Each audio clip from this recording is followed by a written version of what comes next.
Well, hello there. Today I'm going to talk about a movie that came out a couple of years ago that I haven't actually watched until a few days ago. Despite me being a huge Batman fan, I haven't really gotten around to watching Matt Reeves' Batman yet. But today I'm going to review it because a few days ago I finally watched it. So, let's see what we got. Not an ad, I just really like Miller. Let's get into it. And first, we are going to start with a brief plot synopsis. In this movie, Batman must track down the Riddler and find out what he's up to before it's too late. Riddler starts by killing certain good citizens of Gotham until it unravels and turns into something much more interesting in how it reveals itself. Now, warning, there will be spoilers ahead. One thing I really like about this movie, how the plot is good. It is sound and it makes sense. Everything goes the way you think it will, but also has some twists and turns along the way. It's some really good stuff. It is structured in a way that makes sense.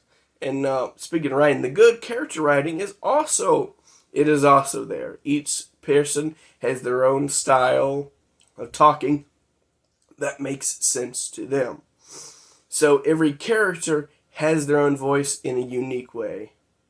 And one thing I really like about this is it cuts the origin story a bit, which is in a lot of Batman movies in this universe, they just cut to the chase. Okay, fine. We're just going to show you the Batman. We're not going to cover his origin story. It's just how it is. And I really like that. We know what happened to Batman as a kid. We don't need to do this all the time. We get it. And I like how this movie, in an age where movies have to hold general audience's hands, is that Matt Reeves in this movie, he trusts the viewer. Which is something that most movies don't do today. They have to hold their hand and make sure they're getting everything. And you know what? I quite like that. It's good. It's how a lot of 70s movies used to be. They just put you in the middle of the action and they trust that you could fill in the gaps. And that is kind of a rarity for movies today. The action in this movie is also very well done. And I actually really like that. It is very used. It's not used very often, but when it is used very well. And it is Batman-style combat. The kind of combat that you get in the Arkham games. The kind of games that you could see me fail about on my Twitch channel. Might be a plug. Anyways, the combat is just like Arkham. And I really like that. That's cool. It's filmed very well. There's even a scene where Batman is confronted in a nightclub by a guy, and the guy has a pipe or a bat. I don't remember exactly what it was. And then he grabs it and then hits him with it and then throws that thing away, just like he does in the Arkham games. And I actually really like that. Oh yeah, and there's also this chase down the highway with Penguin. It's actually really cool. I really like this chase. It's very well done, very frantic, without it resorting to, odd camera tricks that a lot of modern ones do. It's great. It's tense, and it's nice. Alright, let's talk about the characters. The characters are vitally important to this movie. And let's first talk about some of the side characters. Mostly, we're going to talk about Commissioner Gordon first. Commissioner Gordon is a character that I often like. In this one, it's no exception. He's played by Jeffrey Wright, who you probably know most as being Felix Leiter in the rebooted James Bond series. He's good. He has the correct kind of thing for this. I like that while he does trust Batman, he doesn't trust him completely, which is perfectly understandable. He's a guy in a bat suit that just came in fighting crime. You're gonna be a little skeptical about him. And yeah, he plays him very well. And one thing I do like about him is there's a scene where they're entering this scene, and they don't know whether anybody's going to be there to ambush them. So Commissioner Gordon, he's an officer, so he pulls out his gun. And Batman's like, I don't like guns. And Commissioner Gordon's like, well, he's not Commissioner Gordon yet. He's Lieutenant Gordon right now. Gordon, he's like, well, that's your thing. I respect your choices, but I'm going to use it because that's how. I love that. That's a great way of thinking about it. Another side character is actually Catwoman. And one thing I do like is that she's at the beginning of her career. Her costume's not quite there. She's got the cat suit on, but her mask is a little off, which I actually like because it's actually there. And her involvement in the plot is when a friend gets killed by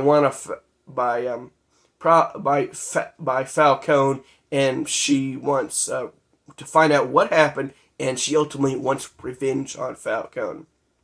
And speaking of Falcone, in this continuity, she's Falcone's daughter, although Falcone doesn't know, which is interesting. I don't think I've ever seen a plot. I don't think I've ever seen a version of Catwoman that is Falcone's daughter, to my knowledge, unless she is sometimes. And her sexual tension with Batman, right up there. I like it. And of course, we have to talk about the main antagonist of this series, of this movie, and that would be the Riddler. This Riddler, he's a little different from other Riddlers. He's a sadistic serial killer and a criminal savant who is very smart. And he's a Riddler who is very updated for this. I actually do like the sillier kind of Riddler, but hey, if they want to go in the sadistic serial killer kind of direction, whatever, that's fine. His plan of killing all the people of Gotham is pretty smart. I do like that he's just not a serial killer. He's got bigger plans going on. He's also a live streamer and an influencer, which is kind of interesting. I guess, it's 2024. You gotta do that now, and you know what? Okay, that's fine. I'll go with it. And he's played by Paul Dano, which the last movie I saw on him was The Fabelmans, where he plays this golly good-lucky guy, kind of like Jimmy Stewart character. And here he's a sadistic serial killer, and that's kind of funny. He actually likes Batman. He sees Batman as a kind of a friend/kindred spirit in the way that he thinks he's doing the same thing as Batman. He's fighting crime. He's fighting corruption. And you know what? I can kind of understand where this is coming from. But the way he does it, Batman doesn't approve to, and he must put a stop to, as he uncovers the Riddler's plans and kind of uncovers a lot of things about his past that he didn't know. Oh, he's also not called Enigma in this one, which, whatever. I hate it when they do this. Gotham did the same thing with Mr. Freeze, not Mr. Freeze. Whatever, you gotta be a spoiled sport on that, but that's not that big of a deal. Also, is he supposed to be autistic? I got the impression that he was supposed to be autistic. That's kind of weird. And of course, no Batman movie would be right without, of course, Batman himself. In this case, he's played by Robert Pattinson, who, if you asked me 5 years ago, I said would have been a terrible choice to play Batman. Guess he's mostly known for playing Edward in Twilight, and well, I can see now that it was the writing. Robert Pattinson plays it really well. He's a very young Batman at this stage. He's very self-destructive, and his relationship with Alfred is pretty tits, as it would be from any young person who lost their parents that early, who's basically been raised by Alfred for a little while, and I really like seeing him at this early scene. And one thing that we get from him is Batman being a detective? Oh my gosh. Batman being a detective is something they usually don't go into much in the movies, and it's kind of annoying that they don't. And yeah, I do like that he's actually at crime scenes. He can actually figure stuff out. That's awesome. I love him doing it. Like I said, straight out of the Arkham series. That's really cool. And at this stage, he's kind of an urban legend. Most people don't even think he really exists. You know what? That's really cool. Since Batman hasn't been operating for about 2 years, some people think, I don't know, does this Batman guy really exist, or are people just making this up? They're like, who knows? He's a guy who has complete faith in Officer Gordon, or Lieutenant Gordon at this point. And one really thing I see about him is when in a scene where they're talking about who his next target will be, Gordon asks if it's going to be him. And Batman's like, no, it's not going to be you, Jim, because you're actually a good person. He's only hunting corrupt officials. And I really like that. That shows his complete faith in here. And one thing that I really need to talk about is that he's allowed to fail. One thing I don't like in many comics is that Batman is not allowed to fail in a lot of them. And you know what? I don't really like that. Like, oh, he's the world's greatest detective. He could beat anybody in combat with a plan. That kind of writing is kind of lazy. I like it when Batman's on the back foot. In this one, he doesn't win all the time. There are several times where he actually fails. Like, the first big one is the DA bomb. He doesn't save the DA. The DA dies in this movie when he's strapped to a bomb. He doesn't save him in time. And that is actually really cool. I like that as the first big failure of him. And a lot of the, and some of the riddles, he doesn't actually get the first time. He needs somebody else to tell him. Like the L in la. In case you didn't know, Spanish has different tenses for feminine and masculine verbs. And so he was figuring like la rata. But the Riddler had el rata, which doesn't make any sense if you know anything about Spanish. Because rata would be a feminine noun, and it would be law. And he needed the Penguin to point him out, point that out to him. I like that he doesn't catch everything the first time. That's actually really cool. And of course, his big critical failing was not finding the Riddler's plans in time. A good portion of the Riddler's plan actually works, and the seawalls, they flood, the bombs go off, and not everybody is saved. I actually really like that Batman doesn't win all the time in this movie. That's really refreshing and gives him a lot of character development. And of course in this movie, he has to face a lot of stuff about his past. He learns things that maybe his dad wasn't completely the saint he thought he was, which in this town is perfectly normal. But he thought his father was amazing and untouchable. And he has to come to the fact that maybe his father wasn't perfect. And, you know, a lot of people think their fathers are perfect. And I actually really like that Batman is just as valuable as each and every one of us. And I like that this one, he has a firm no-kill rule, which I really like. Now, this is probably the first Batman movie in a while where he doesn't kill, or he doesn't do the Nolan thing of, I don't, I'm not going to kill you, but I don't have to save you, with Ra's al Ghul, the train, that shit. He doesn't do that here.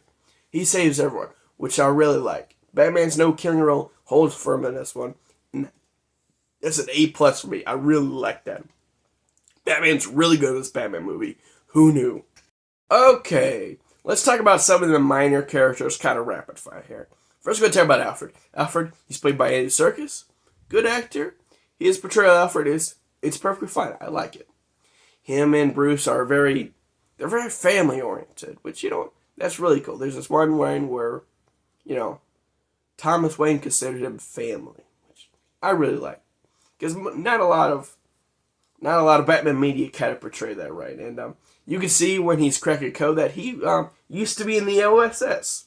That's actually really nice little touch. Falcone, he's fine. He's played by a great actor. He's played by John Turturro. And he does fine with what he was. And he actually dies in this movie, which I'll talk about that later.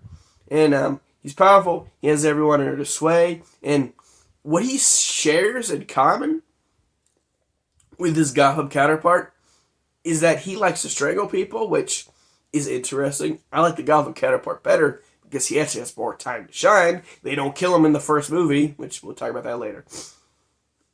So yeah, he dies in this movie, and he's not written the greatest, but you know what? John Turturro does well with what he has. Lastly, let's talk about the Penguin here. The Penguin is played by Colin Farrell, and he's British. This whole thing about the Penguin being British, I believe, started the Arkham series, because traditionally the Penguin's not British. He's always been this upper class kind of thirst to hell, kind of New England kind of way, but whatever. It's fine. I don't mind the British Penguin. Colin Farrell does some.